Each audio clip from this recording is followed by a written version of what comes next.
کەم ئاوی وەک تیرۆر هەڕەشە لە ئایندەی کوردستان دەکات.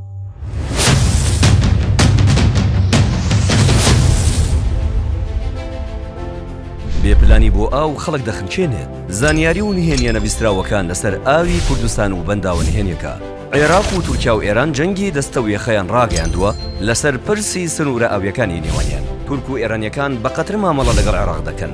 ئەوەی لەم نێوەندەدا باکی نییە هەرێمی کوردستانە. لەگەڵەوەی خاکەکەی ساڵانە 47 ملیار مەتر سێجا ئاوی پێدا گوزەر دەکات، بەڵام یەک قەترە لەو ئاوەگل نادرێتەوە و میوانداری ناکرێت. ساڵانە هاو نیشتیمانیانی باشووری کوردستان ترسیان لە هاتنی وەرزی گەرما و هاوینە، نەک لەبەر گەرما تاقەت پڕوکێنەکەی، بەڵکو لەبەر کەمبوونەوەی ئاو کە ئەمە بۆ ئەم ساڵانەی دوایی بۆتە یەکێک لەو قەیرانانەی تر کە هەڕەشەی جددی لەسەر ژیان و گوزەرانیان دەکات. دەبوو ساڵی 2025 لانی کەم کوردستان بگاتە ئاستی دڵنیایی لە ئاوی سەرزەوی، بەڵام نەک ئەم دڵنیاییە بەدەست نەهاتووە، بەڵکو ئاوی ژێرزەویش بۆتە هەڕەشەیەکی جددی و سامناکتر. لە هەندێک شوێنی کوردستان لە 700 متر دەگەیتە ئەو ئاوەی کەشیاوی خواردنەوەیە. لە باشووری کوردستان سێ بەنداوی سەرەکی هەنوو ساڵانە توانای گلدانەوەی 10 ملیار مەتر سێجا ئاویان هەیە کە بریتیە لە بەنداوەکانی دەربەندی خان و دوهۆک و دووکان. ئێستاش 20 بەنداو لە جێبەجێکردندان و گەورەترینیان بەنداوەکانی گۆمەسپانە کە پێشبینی دەکرێت بە تەوابوونی ببێتە سێیەم گەورەترین بەنداوی هەرێمی کوردستان.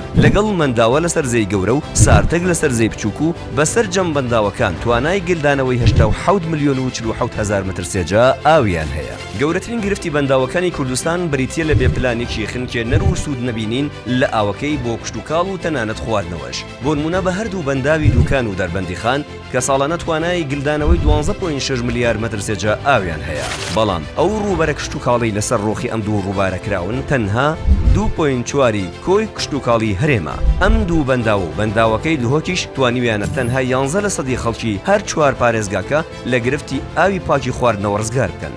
تەنانەت تا ئەو ئاستەی خەڵکی دوهۆک و دەربەندی خان ناتوانن سوود لەو ئاوە زۆرە ببینن و حکوومەت بیری گرتیوازی بۆ هەڵکەندون. بەنداوە گەورەکان دوهۆک، دووکان و دەربەندی خان مەترسی گەورەیان لەسرە بەهۆی ئەوەی پێشتر نەتوانراوە پلانی فراوانکردن و دروستکردنی بەنداوی لاوەکی بۆ زیاتر گلدانەوەی ئاویان لەسەر جێبەجێ بکرێت. هەر بۆیە ئەم ساڵ بەهۆی کەمبارانیەوە ترسی وشکبوونیان هەیە. ئەو هەموو ئاوە بارانەشی پێشتر چوبوونە ناویان هەروە سادە و بێسوود گوزەریان کردبوو.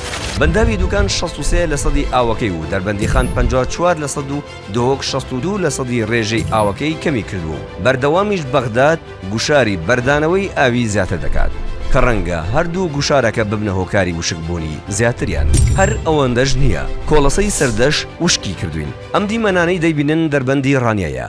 ئەگەر سەیری دیمەنەکان بکەن و بەراوردی بکەین بە ساڵی 2019 بەڕوونی دەردەکەوێت ئەم ساڵ چ بێبارانیەک ناوچەکەی گرتوێتەوە. بەم جۆرە دەردەکەوێت ئاستی ئاوی دەریاچەی دووکان چەند دابەزیوە. ڤارمیدیا ئاشکرای دەکات کە دروستکردنی بەنداوی کۆڵەسەی سەردەشت لە ڕۆژهەڵاتی کوردستان و گلدانەوەی ئاوەکە کاریگەری گەورەی لەسەر ئاستی ئاوی دەربەندی ڕانیە و دەریاچەی دووکان دروست کردووە. لە سەدا 79 سەرچاوی ئاوی زەی بچووکی باشووری کوردستان، چیاکانی مەهاباد، سەردەشت و خانێ پیرانشارە، سەدا 21 دیکەی ئاوەکە چیای قەندیل و گوندەکانی پشدەرن و بەهۆی دروستکردنی بەنداوەکان لەلایەن ئێرانەوە کاریگەری لەسەر زەی بچووک هەیە.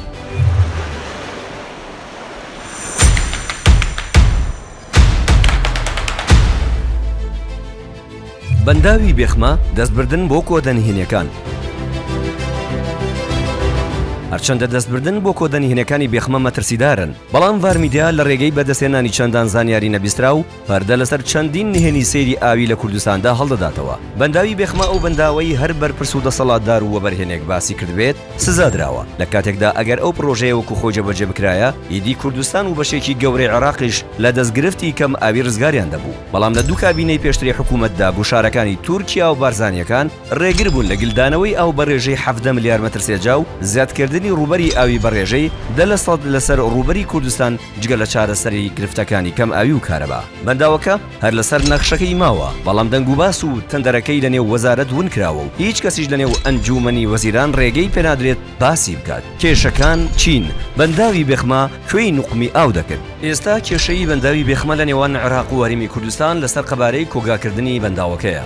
چونکە حکوومەتی هەرێم پێی وایە کوردستان دەکاتە دوو بەشەوە ئەمە لەلایەک و لەلایەکی ترەوە هەرێمی کوردستان دەیەوێت توانای کۆگاکردنی ئاو لە بەنداوەکە کەم بکاتەوە بۆ نزیکەی 7.45 ملیار مەتر سێجا بە مەبەستی پاراستنی زەویزار و پاراستنی 50 لادێ لە نوقمبوون بە گوندی بارزانیشەوە سەرەڕای دیاریکردنی زەوی نوێ و قەرەبووکردنەوەیان بەڵام لە ڕاستیدا کەمکردنەوەی توانای خەزمکردنی بەنداوەکە بەو دیزاینەی کە هەرێمی کوردستان پێشنیاری کردووە شتێکی خراپە چونکە ئەو سوودەی نامێنێ نەبۆ عێراق و نەبۆ کوردستان کارەبا بەرهەمهێنانی وزەی کارەباتیدا دادەبەزێت لە 1500 بۆ تەنها 140 مێگاوات و لە ڕووی هونەریەوە بە تایبەتی بۆ کردی ئاودێری ئەو قەبارەیە سوودی بۆ عێراق و کوردستان نامێنێت و سوودەکانی لە 100 دادەبەزێت بۆ تەنها لە 100دا زانیاریە گرنگ و مەترسی دارەکان چین تورکیا لە ڕێگەی پارتیەوە بۆچی نەهێشت بەنداوەکە تەواو بکرێت تورکیا دەیزانی بە تەواوبوونی پرۆژەکە ئیدی کارتی گوشاری ئاوی لە بندەست دەردەهات دژ بە عێراق وەکو ئەوەی ئێستا ئەنجامی دەدات و حکوومەتەکەی بەغدادی خستۆتە ژێر گوشارە زۆرەکانی